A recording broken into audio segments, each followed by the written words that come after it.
Hello, I'm Eric Snodgrass, Principal Atmospheric Scientist at Nutrient Ag Solutions, and I want to thank you for watching this weekly Ag Weather Update brought to you by the Farm Credit Associations of North Carolina. Well, I imagine you're kind of getting sick of me showing these maps, but I find them quite intuitive. And again, I'm just giving you an update here. Through March 1st, so from the beginning of the year through March 1st, you can see in every single climate reporting district across the country where they rank on the 129 years worth of data we have for precipitation. And clearly our eye is drawn to the Carolinas here, where we have a lot of single digits representing the wettest, top 5, top 10 wettest start to the year. And if I could just show you the month of February, this next map just looks at February. Look at this north central region right in through here, having its wettest February on record. That's 129 years worth of data. Now, in the overnight hours, we watched storms that were in parts of the Mid-South stretching back to Texas, and then early this morning on Monday, we saw the rain from that coming across parts of North Carolina. Interesting little bands here of showers as they moved across the state, adding more rain to these rainfall totals. So the big questions we have to ask are, how much more are we anticipating? Is there going to be any relief in sight? What are the temperatures going to do, and how's that going to kind of get us started with this 2021 growing season? So last 72 hours, total accumulated precipitation. This was through 8 a.m. East Coast time, and we certainly see that here as you get, only the very south and southeast edge of the state missed out on the rainfall here when we look back over the last 3 days, and some of this coming this morning here. But widespread, 3/4 of an inch to some places here, well over 1.5 inches as you get back toward the Appalachian Mountains. Just so you know, there's widespread flooding in parts of West Virginia, Kentucky, Tennessee, back into Arkansas, and northern parts of Mississippi and Alabama and Georgia, where there's been very heavy rainfall in the Tennessee and Ohio valleys back to the mid-south here. But our last 7 days recovered in terms of temperatures overall across the United States after the Arctic outbreak we endured from February 4th to about the 20th. So from the 21st to the 28th here, more mild conditions prevailed across the midsection of the country. So it's time to start looking at these maps again. And what you're looking at here is growing degree day units. I use a base of 50 degrees and a max of 86, so this is the corn calculation. And we can see that from the 15th of February through the 27th, we're generally sitting here at about 20 to 40 GDUs having been accumulated. But it's always instructive to see this compared to normal, and we see that we're close to normal, but a little bit cooler than average across the southern tier of the state, which is why we see below normal values there. But just take a look at this. Across much of the peanut and the cotton belt, getting back over here to the south, because of that colder air that was in place in the cool shot we're going to start off the week with down here in Texas, not picking up any additional GDUs as we get started out here in this new month of March. Now, given that we're in March, we know that March is a very volatile time period. It's a time period of adjustment. It's where we move toward the spring equinox. The sun angles are getting higher, and the jet stream, which is ultimately this boundary in the atmosphere between where it's warm and where it's cold, okay, but it's aloft, it tells us what the weather is going to do. And I'm going to fast forward you to the end of this week. Now, if you notice this, a very strong bit of the subtropical jet stream is curling down here through Texas over into parts of the southeast, but the flow in the polar jet splits right there. Now, as everything comes together over the east, we need to see what that means for precip. But unfortunately, seeing troughs on this side of the country means that as we go toward the end of this week and into the weekend, we're going to be seeing some cooler than normal conditions. I'll give you those actual temperatures in a few moments. That will likely extend in early next week, but there is a significant change happening, and it's on the other side of the U.S. It's right here. You see the merger of the polar jet and the subtropical jet are happening here along the west coast. And we see that this deep trough is kind of pulling here into the North Atlantic. So we're going to have the cooler weather that's going to be in place into early next week. And we'll see what the precip looks like. But in fact, let's just do that real quick. Fast forwarding right now through the next 7 days, through the next Sunday evening, we do see that much of the southeast is quite wet, including South Carolina. But as you get into North Carolina, it's all going to be about the trajectory of these next few systems that pass through and how far to our south they go. And again, we'll give you those details, but let's compare this to normal here by looking out over the next week at precipitation compared to departures from average. And we can see that overall, despite some of the rainfall that's coming through, it's a drier week according to the European model. Now, drier is relative.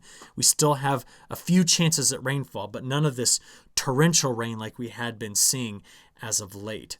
So, keeping that in the back of your mind, I want to come back to this pattern idea. Because by the time you get out here to day 10, look at this. This piece right here of the jet stream is both the polar branch and the subtropical branch coming together from Southern California all the way through the Ohio River Valley. Now, given that, we do expect to see a lot of severe thunderstorms across parts of the Mid-South, across parts of southern Texas, getting all the way over to the East Coast. And this is going to take the storm track action a bit farther to the north. And we see out here as we go out to day 15, that seems to be the situation that is setting up. What I don't like is that the models, by the time we get to mid-March, are trying to take those strongest winds back farther to the south rather than keeping them in the Ohio River Valley or through the midsection of the country.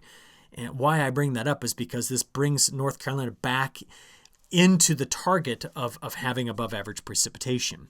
Now, what you're looking at here just takes you out into week 2. So this would be March 8th through the 15th. So you see where the nose of that jet comes in, and then where it extends, these are the areas that are going to be wet. Now, each of the systems that comes through here and has a track like that, sorry, my drawing's getting a bit messy here, but there will be fronts that get dragged through all the way to the coast. And so I'll take this off here and just show this to you. Even though we try to identify that area as being drier, it doesn't mean we won't have precipitation. And the likelihood of possibly getting, well, when the rain comes through, it being to the tune of strong to severe storms, that's there as well. So that's your big picture.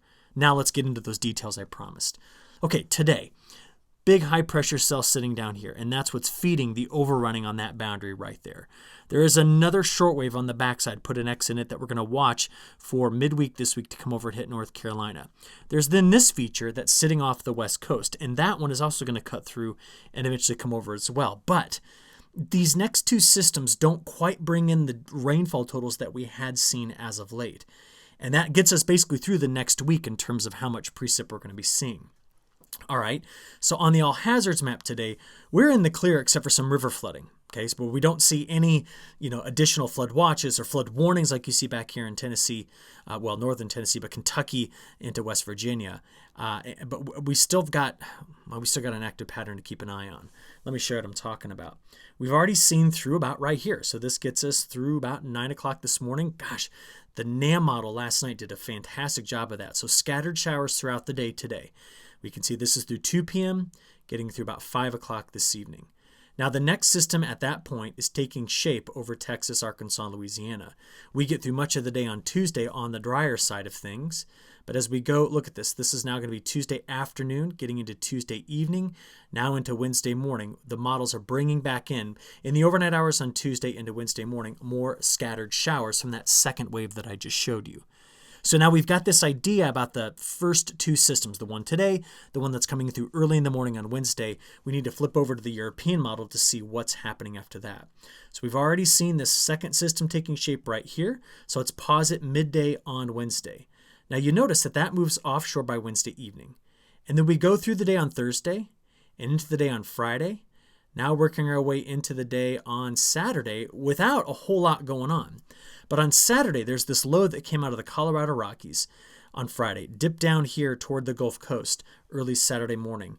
As we then work our way into the weekend, this is now Saturday midday into Saturday evening, now working our way into Sunday. Do you see how the models wanted to take that system, keep it off the shore, therefore preventing us from getting much rainfall out of it? If this changes at all in its position throughout the week in our forecasts and brings it farther to the north, that'll increase our chances of rainfall here. In the European model, which told you that after the next two events we saw some drier conditions, it would have been wrong, okay? There is a little system right here. See this one coming into the Appalachian Mountains? That snuck out at the end of the week through Wisconsin, Illinois, Indiana, and might possibly put down some light snow in the Appalachian Mountains. But as I play this forward, I'm just going to hit play from here, okay? This goes into early next week, Monday, Tuesday, high pressure's in control, Wednesday. Now look, all the way out to midweek next week, the 10th, this high pressure cell, this is what's preventing us from getting the precip. That high pressure cell is also redirecting systems farther to the north. The jet stream is dug into the south. And now look, California through the Four Corner States into the upper Midwest, a region that is very dry, is now the new kind of target of this precipitation. Are we going to get any snow? Well, like I said, with that system sneaking in at the end of the week, or really in the weekend, we could get some light snow in the Appalachian Mountains, but that's about it that we're going to be thinking about here. And I just want to reiterate, as the systems, the low pressure tracks start coming into this direction, just remember they do bring fronts. We're very well aware of what spring can deliver with those fronts as they pass from parts of the Mid-South over to the Mid-Atlantic. So even though you see the March 8th through 15th showing up dry in the forecast. Not dry, excuse me, drier. It doesn't mean we're going to be out of the woods for not getting some showers and storms. Now look at this. Once I get out there beyond the end of next week, so here we are from the 16th through about the 24th, we see that the pattern goes back. Remember how I showed you those stronger winds shifting south? Goes back to this Tennessee through the Appalachian Mountains kind of storm track. And now that puts us back over into the risk of having above normal precipitation. And I know that is something that none of you want to hear me talk about. But what I want to show you is, as we go through this, how the temperature pattern is going to behave and then what could break down to make this wrong. Let's do that, okay? Temperatures first. Now today is mild, but you can see the cooler air that's on the back side of that front that's coming through. So our high temperatures today are shown here on Monday. But let's watch as we get into the day on Tuesday. Much cooler day for us on Tuesday, 5 to 10 degrees cooler than average with highs in the low 50s. And as we go into Wednesday, it's the same thing. But as we get toward Thursday, that's our more moderate day. But I want to point out something. Look at how warm it is. It's going to be warmer in the Dakotas than it is going to be in parts of the Carolinas here, really North Carolina, as we get into the day on Thursday. Now, I mentioned toward the weekend, there's Friday, getting into Saturday and Sunday.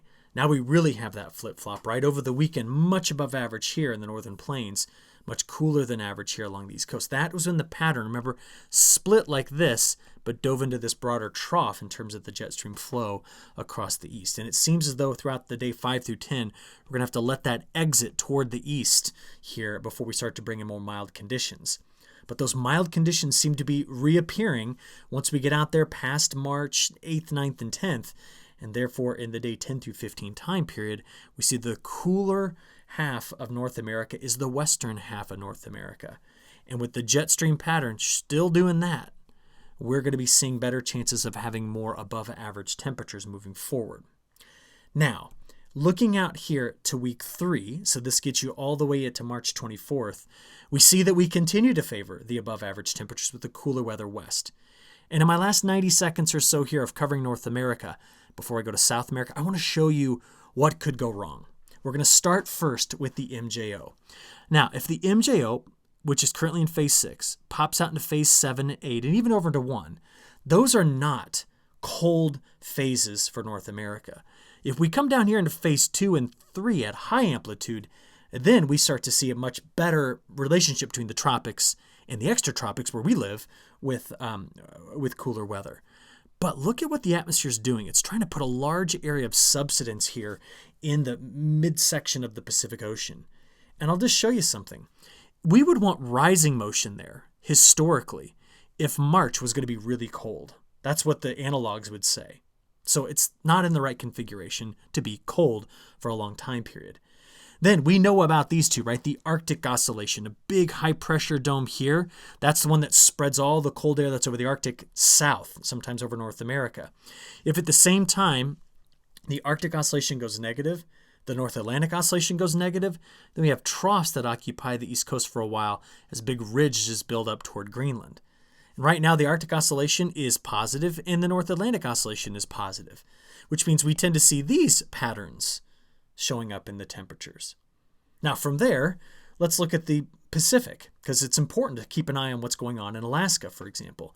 The PNA, the Pacific North American pattern. As you see here, PNA briefly comes up toward neutral, then comes back down to negative. It would have to go positive, meaning a big ridge here in the west and a deep trough over the east, for us to be wrong on that day 10 through 15 time period. And the EPO, which watches high pressure over Alaska, well, it's right now positive. You see how it keeps bouncing around in positive territory? It'd have to come way down here in order to break this down, put a big ridge over Alaska and a deep trough over the east. So what I'm telling you is that at least through the next 15 days, maybe even beyond, none of these factors are setting up to take us away from the favoring of more mild conditions after the cooler end of this week, okay? And away from possibly seeing above average precipitation through mid-month. Now from there, I want to talk about South America. And I got asked a great question the other day about Argentina, because there's a lot in the news right now about the Argentinian crop struggling. A week ago, we know that only 24% of the corn crop in Argentina was rated at good to excellent, whereas a year ago, it was over 60%. Now, the question was, how big is that growing area? So I kind of overlaid Illinois, Minnesota, Iowa, and Indiana on Argentina just to show you how big it is, how much land area we're talking about. You can see the soybean production map over there on the left. Well, over the last week, there were quite sizable holes, one about the size of Minnesota, another one about the size of Iowa, where no rain was seen, and the temperatures were quite warm compared to normal. And other places, like around Cordoba, scattered showers at best. I saw some reporting stations that picked up about 15 millimeters of rainfall. It's about a half of an inch. But over the month of February, that was about it in terms of rainfall. In Brazil, where they're actively trying to harvest first crop of soybeans and plant safrinha corn, it's been very, very wet, slowing the harvest progress down. And over the next week, it will continue to be very wet in that area, with some places in the next 7 days picking up 2 to 4 inches of rainfall. But you see this hole right here? That's the size of Iowa, Illinois, and most of Minnesota. That's going to miss out on precipitation. In fact, you can see it if I show you the anomalies here, which means we're going to have to watch Argentina carefully in the quality of its crop, because even out into week 2, we continue to see the drier conditions, while Brazil's northern growing areas hang on to wetter conditions. So this is delaying harvest here, and this is degrading the quality of the crop in Argentina. From there is some evidence that the longer term, while the heat does come in, that in the longer term, getting into the third week of March, we could be returning rains here. Now, is that going to be too late to salvage a crop? Well, we're going to watch it carefully, but I do believe that the markets will be telling this story this week when it comes to corn and soybeans. Okay, lots to cover here today. I thank you for giving me a little extra time to talk about South America. Have a good rest of your week, and I'll talk to you again next Monday. Thanks.